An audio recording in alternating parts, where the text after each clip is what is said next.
Uhali gani mtazamaji wa Chris Media 24, karibu kwenye kipindi cha kupendwa cha Tekno Leo, kipindi ambacho kinakuangazia masuala mazima ya teknolojia. Sasa hivi dunia iko kwenye teknolojia ambayo inaambatana na mambo ya utamaduni wa sayansi na teknolojia. So Chris Media 24 tunakuletea kipindi cha Tekno Leo ambapo tutakuwa tunakuletea na kukuangazia yote yanayohusiana na teknolojia. Leo kwenye kipindi cha Tekno Leo kwenda kukuelezea namna gani unaweza ukawa unaitumia YouTube na ukawa unaweza kuingiza kipato, kwa maana ya kwamba unaweza ukawa unaingiza pesa kwa namna moja au nyingine. Tumeweza kuona watu mbalimbali wamekuwa wakitumia YouTube kwa ajili ya kuweza kujiingizia kipato. Je, wewe unatamani pia kuwa miongoni mwa hao ambao wanaingiza kipato kupitia mtandao wa YouTube?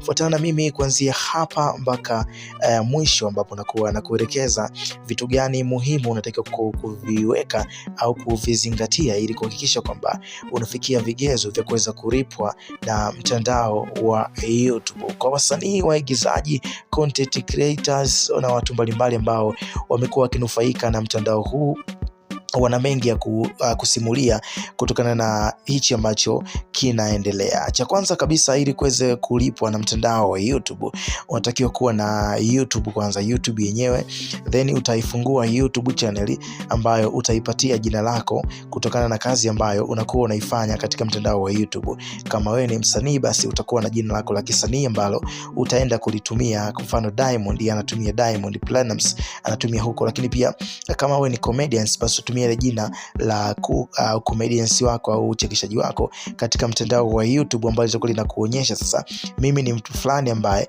nafahamika kwa jina hili katika mtandao wa YouTube, kwa sababu tunajua kwamba mtandao wa YouTube matumizi yake ni kama biashara, majina yanakuwa tofauti na biashara nyingine.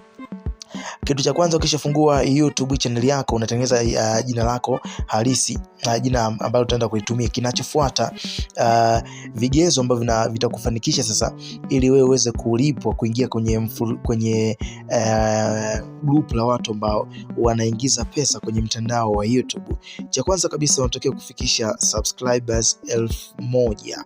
Subscribers 1000, yani watu ambao wamesubscribe katika YouTube channel yako ambayo unataka kuitumia, basi wao wamefika kuanzia 1000 kwenda mbele, yani waanzie buku kwenda mbele. So kitu kingine cha muhimu ili kuweza kufikisha vigezo vya kuweza kuingiza pesa katika mtandao wa YouTube, hakikisha video zako ambazo unazipost zimeangaliwa masaa yamefika 4000, kwa maana ya kwamba jumla wa video zako zote, yani ukipost video, let's say umepost video 50, basi masaa ya video zako zote yawe yamefika 4000 kwenda mbele. Basi ukitimiza vigezo hivyo, unakuwa umeingia au umeweza kufikisha lengo la mama la kuweza kuhakikisha unaweza kulipwa katika mtandao wa YouTube. Baada ya hapo, basi kuna process chache za kuweza kufuata ili kuweza kufahamu namna gani unaweza kulipwa na namna gani ambavyo unaweza kuwa miongoni mwa watu ambao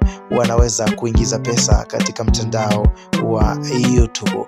Nikukumbushe tu, hii ni Chris Media 24 na kipindi hewani ambacho kinaruka hapa ni Tekno Leo. So kama kuna maswali na vitu unatamani kuweza kuvifahamu, basi usipite bila kutoa comment yako kama kuna kitu ambacho unatamani kukielewa zaidi. Lakini kwa leo tumeishia kwenye vigezo viwili. Kigezo cha kwanza ni kuwa na masaa 4000 ya video zako zote, lakini pia cha pili ni kuwa na subscribers zaidi ya 1000 ili kuweza kuingia kwenye miongoni mwa watu ambao wanalipwa pesa katika mtandao wa YouTube. Swali chochote usiache kutoa maoni yako, lakini pia usiache kusubscribe kwa ajili ya kuweza kupata taarifa zinginezo kupitia hapa Tekno Leo.